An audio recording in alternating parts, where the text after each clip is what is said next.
Bonjour à tous, aujourd'hui on se retrouve pour parler du livre Les Loyautés de Delphine de Vigan. C'est parti. Le livre ne parle pas que d'une seule histoire, il parle de 4 histoires, donc celle de Cécile, Théo, Mathis et Hélène. Donc déjà, celle qui est le fil conducteur de l'histoire globale, c'est celle de Théo. Donc sinon pour les personnages nous avons Cécile, donc Cécile est la maman de Mathis.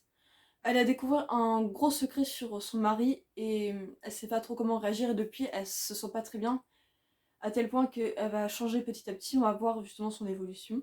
Nous avons l'histoire de Mathis. Donc Mathis c'est le meilleur ami de Théo, donc il est aussi en cinquième et dans la même classe que lui. Il sent que son ami il commence à vriller et à partir sur un chemin dangereux, il essaye de l'aider, mais on sent que c'est compliqué quand même pour lui, parce que il veut pas...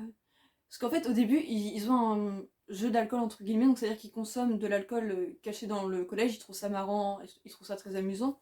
Mais à force, Théo il veut augmenter les doses et boire de plus en plus et des alcools de plus en plus forts. Et ça l'inquiète énormément pour son ami parce que il voit bien qu'il se met en danger. Donc après nous avons Hélène. Donc Hélène est la prof d'SVT dans ce collège. Et elle s'inquiète énormément pour Théo parce qu'elle a l'impression de se voir elle-même à son âge, tous les signes précurseurs de la maltraitance. Parce que quand elle était plus petite, elle s'est faite maltraiter, violenter par son père. Et sa mère ne disait rien, ne bougeait pas le petit doigt. Jusqu'au jour où ça allait très loin et depuis elle ne peut plus avoir d'enfant. Elle n'en a jamais parlé à personne, ni n'a jamais porté plainte ou quoi que ce soit. Et elle aimerait bien aider Théo parce qu'elle sent qu'il est dans le mal.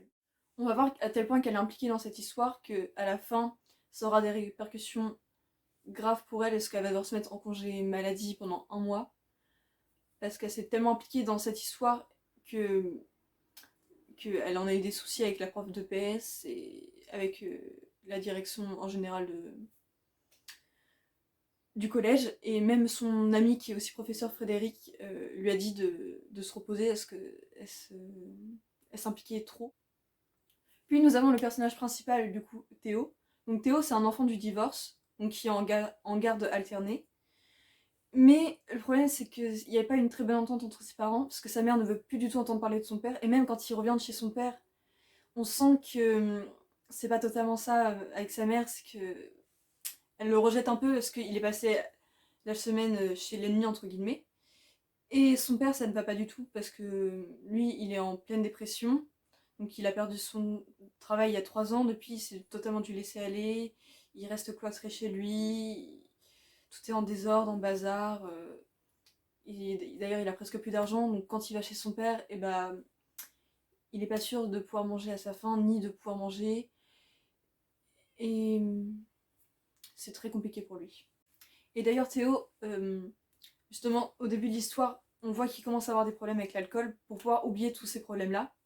Et justement, il suit souvent attentivement les cours d'Hélène, donc qui est sa professeure de SVT, au niveau de la digestion pour savoir comment absorber le plus rapidement de l'alcool et, et finir par faire un coma éthylique justement. Et justement, c'est ce qu'il va faire à la fin.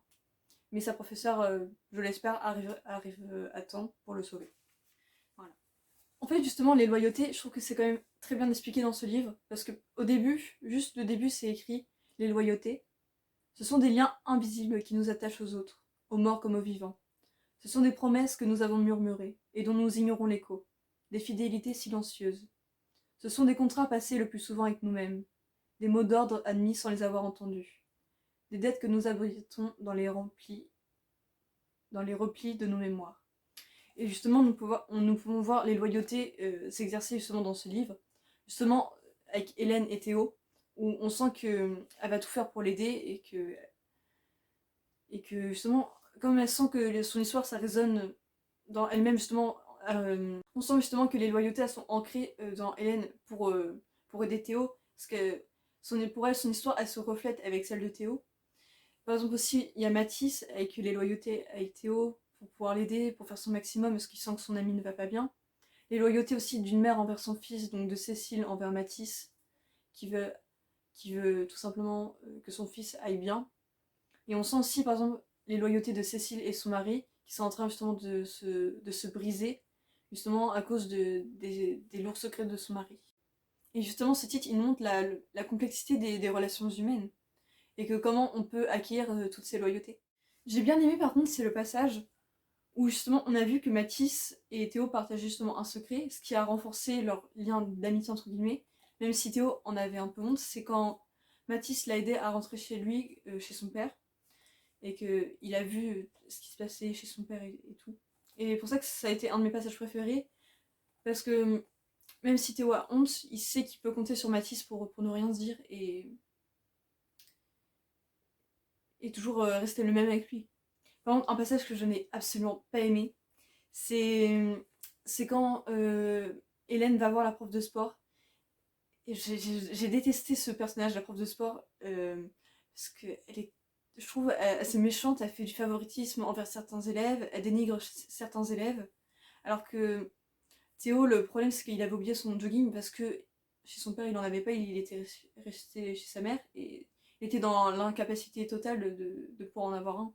Il l'obligeait à porter un jogging rose, plus l'humilier en lui demandant de faire des tours de cours, je trouve ça très méchant de sa part.